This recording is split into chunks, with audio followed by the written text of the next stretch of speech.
Hey everybody, I'm doing a review of our 2017 Ford Explorer today. We got it early, I think January 2018, and just after Christmas, I think. We got 37,000 miles on it, and I want to let you know all the things I like, dislike, am indifferent to. It's a great vehicle overall. Every vehicle should be at 37,000 miles, really, unless you bought the wrong one, I guess. We traded in my wife's old Escape for this when we had a baby together.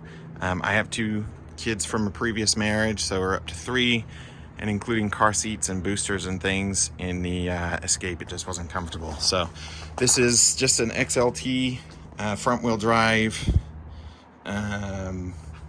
Nothing fancy. We actually didn't even realize that it has the foot operated tailgate until like a couple years after we bought it, honestly. It does have the tow package, not much else.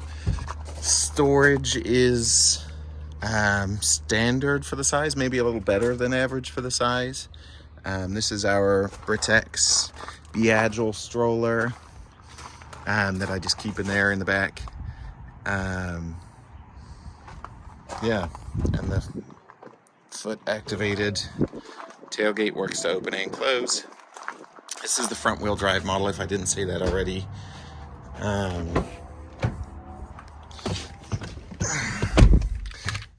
It's really quiet in here. I do like that about it. And like I said, overall, it's been a really great vehicle.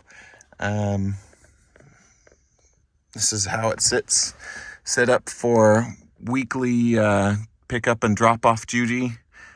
I've got this seat folded up because my 5-year-old was sitting back there. So as far as things to like about it, there's a lot. It's a great hauler. Let me see. I gotta make sure that it's just connected to my phone. So let me turn that off. There we go. Otherwise it will mess with the audio. So it does have Apple CarPlay, which I can't show you right now because I'm using my phone. I will start off right off the bat. It's nothing fancy. And the reason that we picked this one is the cloth seats, and specifically the black cloth seats. They had like an off beige brownie color that was also available in cloth. But it looks gross. It looks like someone's already stained the seats with coffee or something. Okay, so very quickly, we chose this car because we hate leather seats. In California, north, south, wherever you are in California, it is too hot during the summertime for leather seats, and most leather seats are just vinyl. They're fake. They call it, Mercedes MB Tech, or Ford's, shoot, I can't even remember what it is. We have it in my wife's Escape, and none of it feels good. Even if it was legit leather seats, they absorb heat, they hold heat, they don't breathe. Even if it's perforated, even if it's ventilated, that's great. But typically, what are my kids sitting on? Typically, ventilated seats are only in the front, or if they are in the back, it's only on the outboard seats. So if there's a bench row, the rear seats aren't ventilated, so why would I be okay with ventilated seats for myself, but then my kids have to sit on burning hot, non-breathable leather or vinyl? I just don't like it. And also, the manufacturers force you to have that. If you get a higher trim level, a lot of times, most times, you cannot get cloth seats then. Leather or fake leather are your only options. That's it. So we went with a base model, and when we bought this, it was brand new. But there was only, like we searched all of the local dealerships, there was only 5 with cloth seats still available. And the other 4 had the kind of lighter coffee brown cloth, and we didn't think that would look very good. It didn't look appealing to us anyway, but I think it would have showed dirt more easily too. If you've got one, let me know. So yeah, we didn't want big wheels either, which is another irritation of mine. And like, if I get a nicer trim level, surely I should be able to choose if I want cloth seats or if I want big stupid wheels. 22-inch wheels or whatever might look great on the showroom floor, but they destroy your ride, they slow your car down, and they reduce your fuel economy. So I don't want any of that.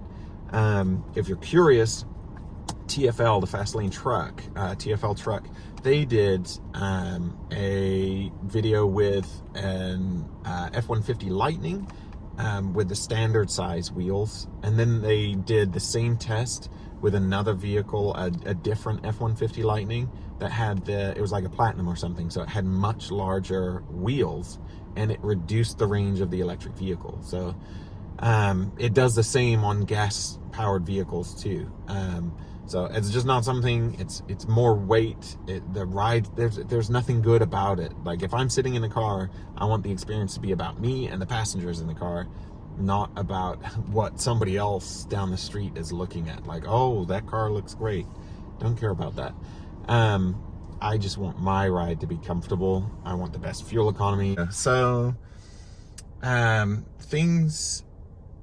the reason that we got this was we were about to have another baby. We wanted more space. We've now had 2 babies since. So we have 4 kids in our house total, ages 3 through 13. And it does us, we'll get all our stuff in here for vacation and a little road trip and everything else, no problem. On the highway for a cruise, it gets really good fuel economy. So I've gotten over 26 miles per gallon on a run up the mountains from East County, San Diego, up to Julian, in the mountains up there. And that was really good. I think the reason I got such great fuel economy going up the mountains, which is unusual, usually going up the mountains destroys your fuel economy, but we took a route where the top speed I went was like 55 miles an hour tops. So although it was windy and up through the mountains, it was slow. It was really cold. It was winter time when we did that last. And with us, all our stuff in here for vacation and everything else, we just got great fuel economy, which is awesome. However, I will bring you back to my biggest dislike about this vehicle. And this is, I am idling right now, so that changes obviously what it does fuel economy wise, but this is reality. This is what we're getting. Okay, so we're getting 16 right now, according to the computer.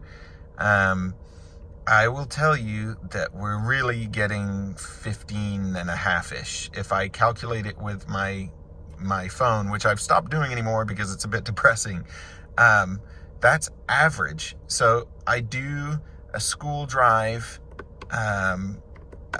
every day. I do. So when it's hot again this week. But when it's hot, I will pre-start the car and let it run for a couple minutes. Not a long time. It does have a 10-minute timer on it, and I've hit the 10-minute timer like once or twice when I forgot that I started it and then decided not to go somewhere or something like that. But typically, it's on for a couple minutes. You know, I will remote start the vehicle as we're walking out the front door. So it starts and runs for probably less than a minute average before we're getting in it and we're driving away. And I do that for 2 reasons. One, because it's hot. So I do it a lot more during the summer. I just want to get that AC going as fast as possible. And 2, I'm a stickler about the components that I can control. So if you let a vehicle warm up even just a little bit before you get going, it lets all the oil and the coolant and everything else start to circulate. So if you hit that start button and jam it in gear and go, obviously, you know, everything hasn't circulated yet. You're gonna have more oil in the oil pan, less up top. There's still gonna be a little bit, and it's gonna mix up and travel around pretty quickly, but it's just going to cause more wear on your vehicle during that time. So I try to avoid the wear. I want my stuff to last as long as possible. This engine's actually been a really reliable one. It's the 3.5 liter V6, the non-EcoBoost. The EcoBoost has been the EcoBoost V6 has been a pretty good one as well. But back in 2017, I believe it was still the 2 liter EcoBoost, which is a 4-cylinder, that was available in this as the kind of fuel economy focused engine. And that wouldn't have been enough motor for this. I think they had reliability problems with that because they very quickly, I believe in 2018 or 2019, probably 2018, they changed it to a 2.3 liter EcoBoost, which is a lot more robust. Same motor that's in the Mustang and the Ranger. That's actually a decent little engine. I think that would have been fine. That would have been probably better than the V6, and helped with fuel economy. But I drive like a grandpa, and I do, with 4 kids, 2 of them go to the same school, so I have 3 pickup and drop-offs each day. And when it's hot like this, I feel guilty, having my kids sit in the car. If I'm sitting in the line of traffic, I'm just idling. So I feel guilty turning the car off and having them roast in the back. So normally I would shut it off and wait, because you're off the main road. You're in the parking lot just waiting to pull through. So I feel too guilty for them. I feel bad for them in the heat. So if it's 90 plus, I'm not turning the car off. I'm going to leave it running so that they get some air back there. So it idles quite a bit, and I know that destroys my fuel economy. So as you can see, this is the line I'm waiting in right now.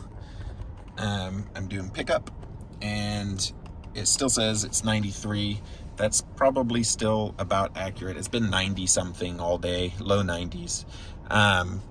And yeah, I know I'm killing my gas mileage right now, but I'm idling because it's too hot to sit in here.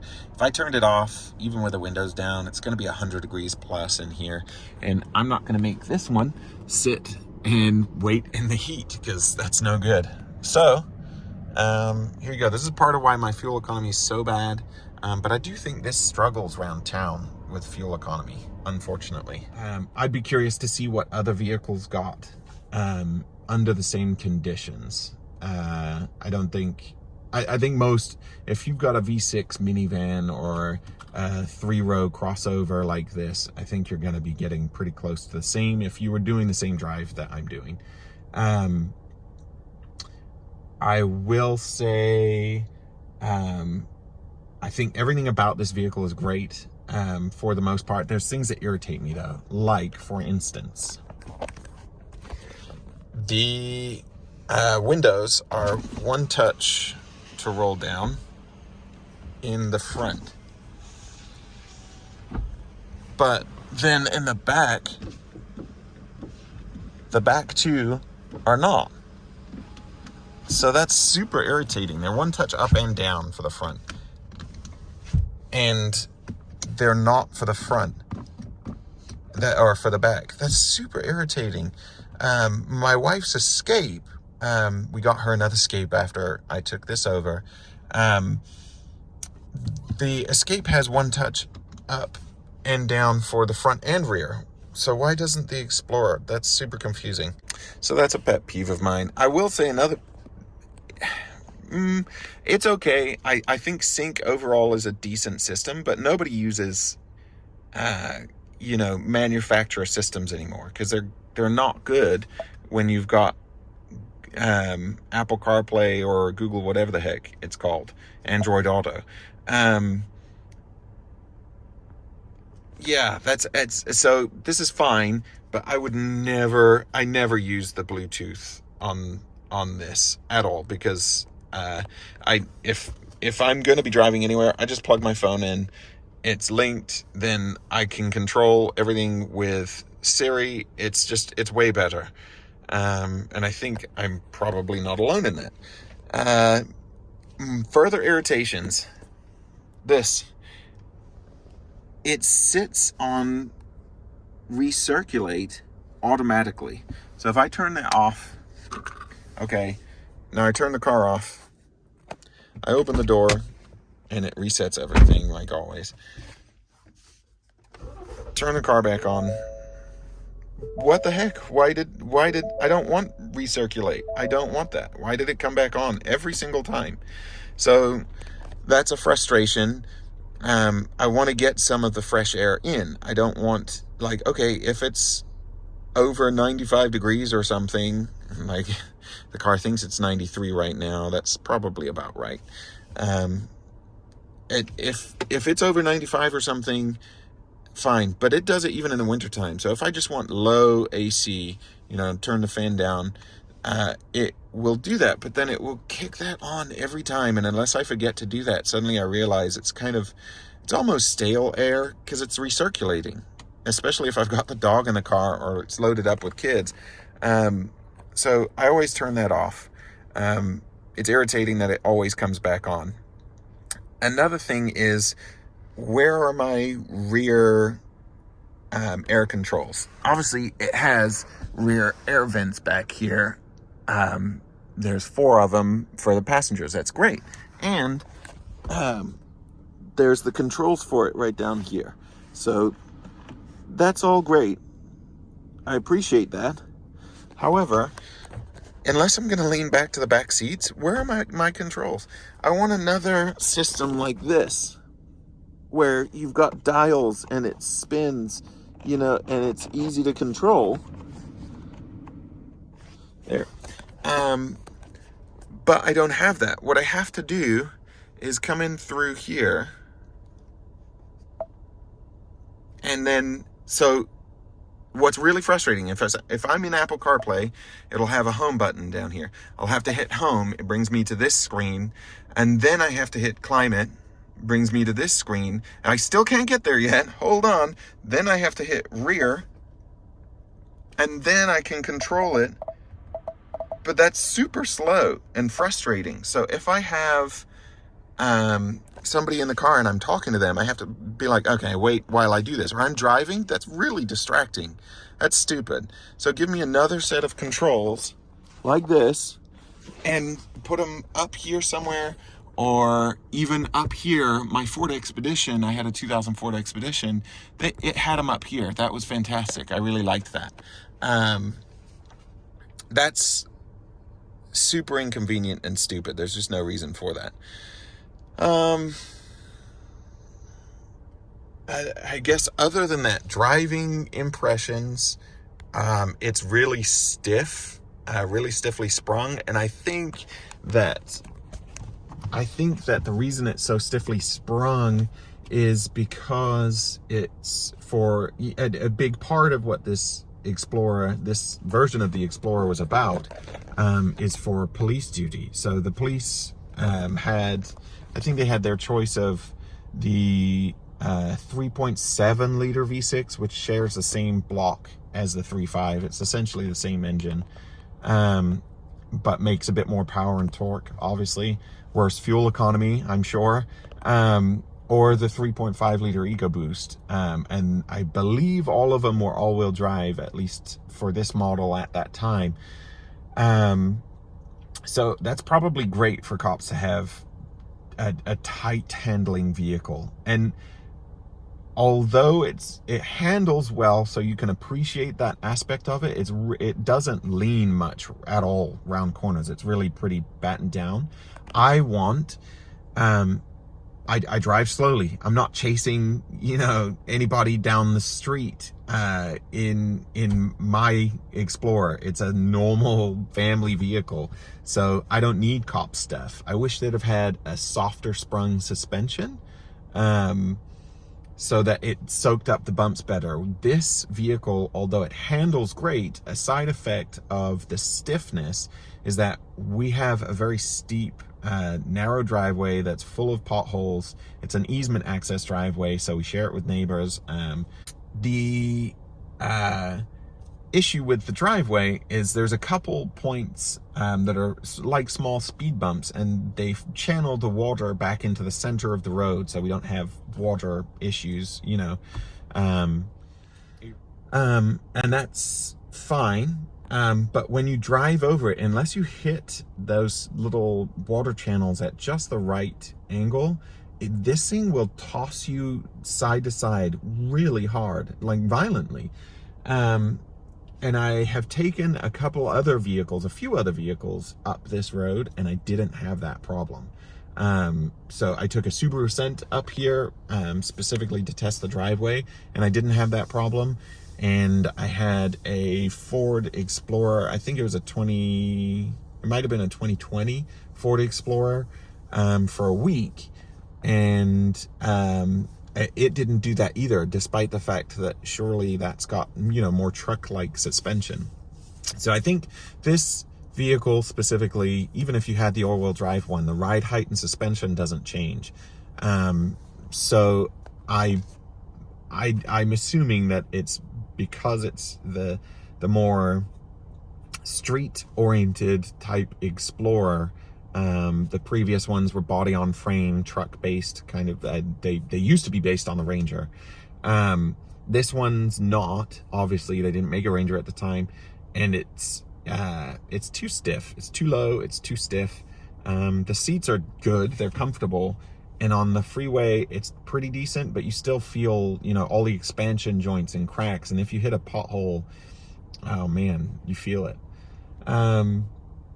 So that's my gripe. I want I don't like European vehicles that are stiff. They have rock solid seats. I don't like any of that. It's garbage.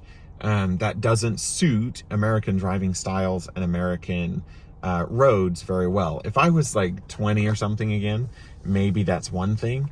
But I'm not. I just want to get where I'm going in a relaxed fashion. I don't want to be stressed out, and sporty driving tends to do that to me. It stresses me out. So, as much fun as it can be, I would save it for a track or something. I have no business speeding around the streets. I'm 35 and I have 4 kids. You know, half the time I have a dog in the back. So, So that's that.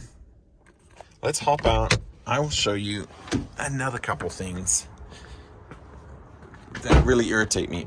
This is funny. It's done this its whole life. I don't know why, but every once in a while, this weather strip will get kind of stuck out, and over time, because it's been shut in the door so many times, I probably brush against it or something, and then it sticks out, and then you shut the door and it ruins the seal, which sucks. But I would overlook that. I will also overlook this. This is nitpicking, but this seal here smells gross. I know that's weird, but when I am putting in my daughter into this car seat, and my face is like right here, and I'm kind of twisting down to try and see her car seat and get her buckled in, but this is my eye level right now. So I'm looking right at the roof, and right in my face is this seal, and it smells gross. I am 6'4". I get it, not everybody's my height, but surely a lot of people are putting their faces right here and don't want to smell something nasty. That's a weird one. Maybe that's more me, but that's what I found.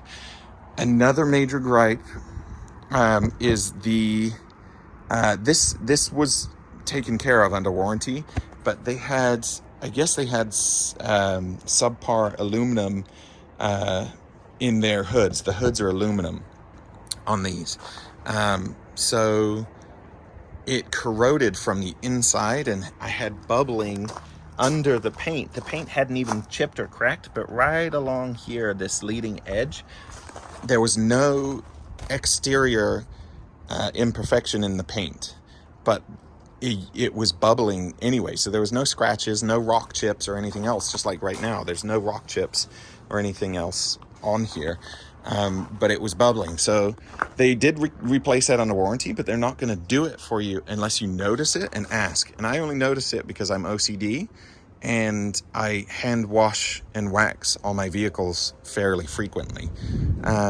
So that was something that really irritated me. When they did that, I had to wait. They did get me that Ford Expedition as a loaner vehicle, but it took them a week. So they ordered the part. Then the hood, so the hood came in, and it comes in primer from the factory. Then the Ford dealership will spray it to match, and they feather it into the fenders and everything else. And they did a really great job. So I'm not complaining about that. And like I said, it was free under warranty. I'm just, it was frustrating on like a car. At the time I had like 28,000 miles on it or 25,000 miles on it or something.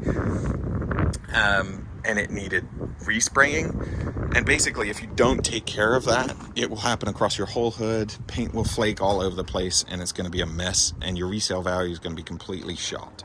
So that's no good. I love these Michelin tires. They came from the factory, and they work great in everything. The only place this thing doesn't like we'll take it up to the mountains in the snow and the kids will go sledding and we'll do a vacation up there or whatever, but the only place that this and the traction control works great for those situations, so that's probably most people's, that's what they're going to run into. It doesn't work well for sand. These things, the traction control cuts all your power and it just digs right in. So it's fine on sand if you turn the traction control off. But I made the mistake of not turning the traction control off the first time I drove on a beach down here. So this is the beach that we drive on most often. And this video is after I got stuck with traction control on.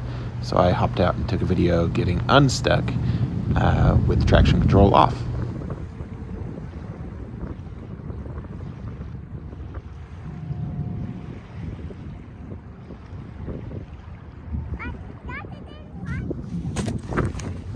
Ta-da!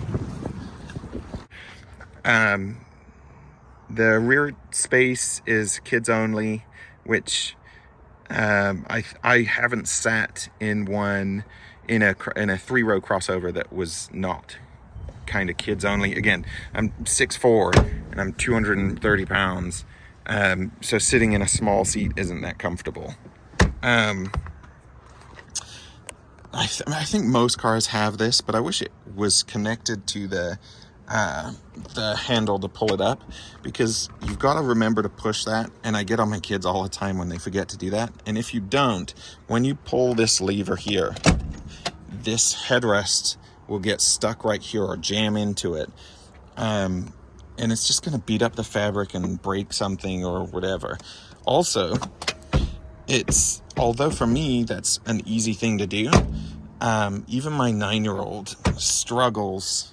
My 9-year-old son, he struggles to get this up sometimes. He does it most of the time just fine by himself, but my 5-year-old, she can't do that. So I just recently was in a 22 Tahoe, and their system was easy. I could have done it with one finger, and the way the seat moved was much better, and I'm positive that my 5-year-old could have done that on her own.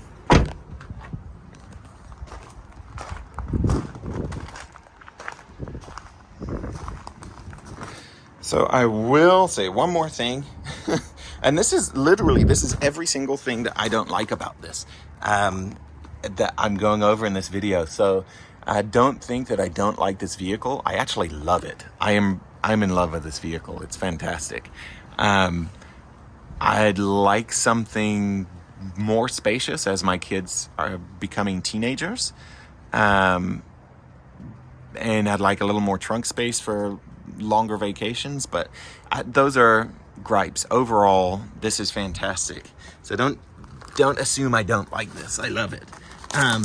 Here is another issue. So that steep driveway has a very steep, it comes you know, the road is it meets the hill of the easement access in a really steep fashion. So you can see right here, I've got some scrapes from coming up the driveway maybe a little too fast or at the wrong angle. But before, this had like a lower valance, like a little air dam all the way along the bottom of this. And you can see these little screws or bolts all the way across.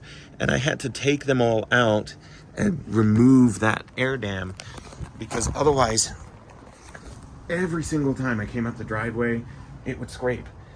And I'm like, this is an Explorer. It's not a Fusion or a Mustang, it's an Explorer. Which again, kind of hints at the more street-oriented design that this had, versus previous model Explorers that were a little more rugged, truck design-like, so. All right, that is my review of our 2017 Ford Explorer. We love it, we recommend it. It's been a great family vehicle. Have a great one, guys.